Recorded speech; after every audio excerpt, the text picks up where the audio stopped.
चाहे गर्मी की छुट्टियों का दिन हो या फिर बच्चों की बर्थडे पार्टी का दिन, बच्चों को केक खाना तो खूब पसंद होता है।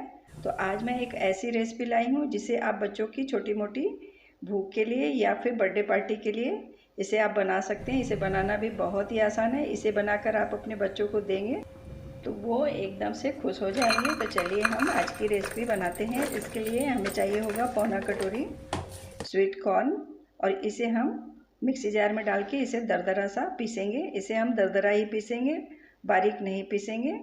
तो इस तरह से हमने इसे बगैर पानी के ही दरदरा पिसा हुआ है।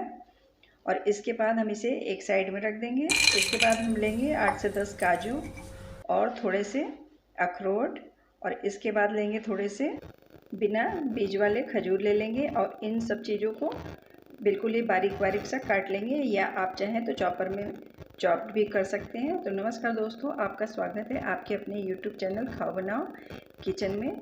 तो आप देख सकते हैं सारी चीज़ों को हमने बारीक सा काट लिया हुआ है। अब हम ले लेंगे एक बाउल, और बाउल के अंदर में हम डालेंगे पौना कटोरी सूजी।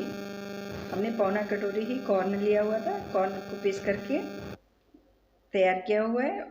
वैसे ही हम पौना कटोरी सूजी लेंगे और इसके अंदर हम डालेंगे 3 चम्मच चीनी। चीनी हम ज़्यादा नहीं डालेंगे क्योंकि हमने इसके अंदर खजूर भी डालना है, तो हमने चीनी कम डाली हुई है। और इसके बाद हम 1 कटोरी दूध डाल के इसे अच्छे से मिक्स करके 2 से 3 मिनट के लिए फूलने के लिए रख देंगे।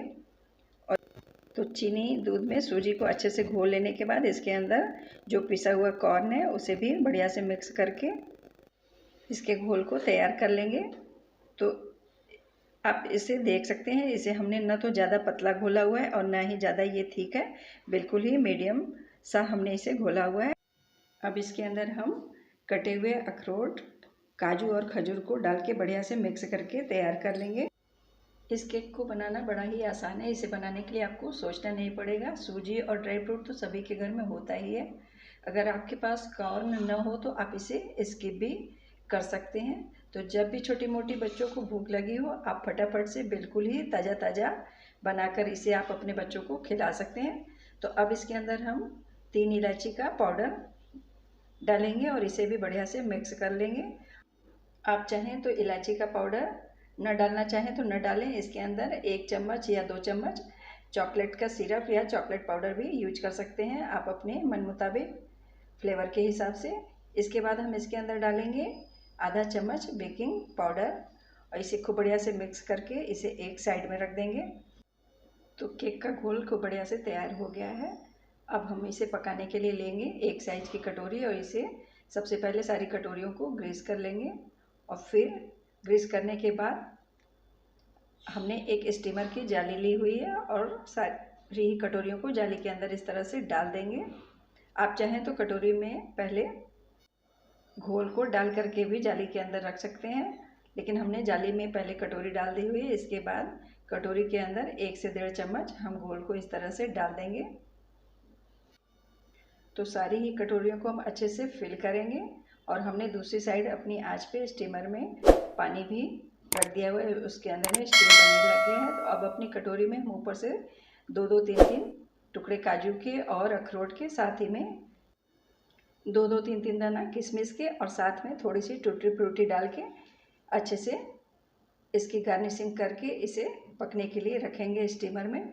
आप चाहें तो इसे कढ़ाई में भी पानी रख के कटोरी के अंदर रख के इसे पका सकते हैं, जैसे कि हम ढोकला वगैरह पकाते हैं। तो इसे पकाने के लिए हम इसके ढक्कन को एक रुमाल से या किसी कपड़े से बांध देंगे, जिससे कि इसका भाप कटोरियों पे न जाने पाए, इसलिए हमने इसके अंदर रुमाल बांध दी हुई है। तो इसका भाप जब बनेगा तो ये कटोरी के ऊपर डायरेक्ट नहीं गिरेगा।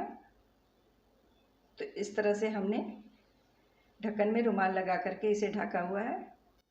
तो अब इसे हम 15 मिनट भाप से पकाएंगे। तो 15 मिनट में हम 5 मिनट शुरू की आंच को तेज़ ही रखेंगे, जिससे ये अच्छे से फूल सके। और उसके बाद 10 मिनट हम इसे बिल्कुल ही आंच को धीमा कर देंगे, धीमी धीमी आंच में, जिससे कि ये अंदर तक खूब अच्छे से पक सके। और इसे हम बीच में खोल करके चेक नहीं करेंगे, ये 15 मिनट में खूब बढ़िया से पक जाएगा बिल्कुल ही एक बार में। आप देख सकते हैं 15 मिनट बाद ये काफ़ी अच्छे से पक चुका है। अगर आप चाहें तो चेक कर सकते हैं, जैसे कि हम इडली वगैरह को चेक करते हैं चाकू डाल करके। तो मैं आपको एक चेक करके भी दिखा रही हूँ, ये काफ़ी अच्छे से पक गया है। अब हम इसे बाहर निकाल देंगे। इसी तरह से हम अपना दूसरा बैच भी पकाएंगे। तो दूसरा बैच भी हमने एक बाउल में तैयार किया हुआ है।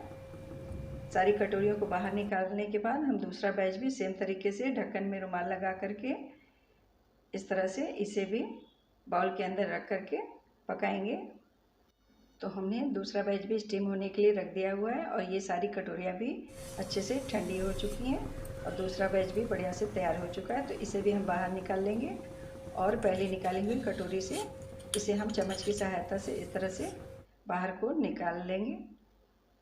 ये बहुत ही ईजिली निकल जाती है। तो देखा आपने कितना बढ़िया से कटोरी केक बनके तैयार हो गया है। ये बच्चों को ही नहीं बड़ों को भी खूब अच्छा लगता है। ये घर के सामान से ही बना हुआ है, ये हाइजेनिक तो है ही, साथ ही में ये हेल्दी भी है। इसमें आप अपने मन मुताबिक कोई भी ड्राई फ्रूट डाल सकते हैं। तो इसे बनाने में ना तो अंडा डालना है और ना ही मिल्क पाउडर और ना ही बनाने के लिए किसी ओवन की ज़रूरत है। इसे आप कढ़ाई में भी बना सकते हैं और चाहे तो स्टीमर में भी बना करके तैयार कर सकते हैं। तो केक हमारा कटोरी से बहुत ही आसानी से बाहर आ गया है, आप देख सकते हैं। मैं एक तोड़ के भी आपको दिखा रही हूँ, कितना फ्लफी सा है, स्पॉन्जी सा, और इसके ऊपर ज़रा भी पानी भी नहीं है, बिल्कुल ऊपर से भी ड्राई है क्योंकि हमने इसे भाप से पकाया हुआ है और हमने ढक्कन में जो रुमाल लगा करके पकाया था, इससे ये ऊपर में बिल्कुल ही ड्राई है, ज़रा भी पानी नहीं आया हुआ है। यकीन मानिए ये बहुत ही टेस्टी बनता है। एक बार आप इसे बनाएंगे तो इसे आप बार बार बनाएंगे। तो आप इसे गर्मी की छुट्टियों में बच्चों के लिए बनाएं या फिर बर्थडे पार्टी के लिए। तो आपको मेरी ये रेसिपी कैसी लगी? अगर रेसिपी अच्छी लगी तो इसे लाइक कीजिए, शेयर कीजिए और हाँ, चैनल को सब्सक्राइब करना बिल्कुल भी ना भूलें। Thank you.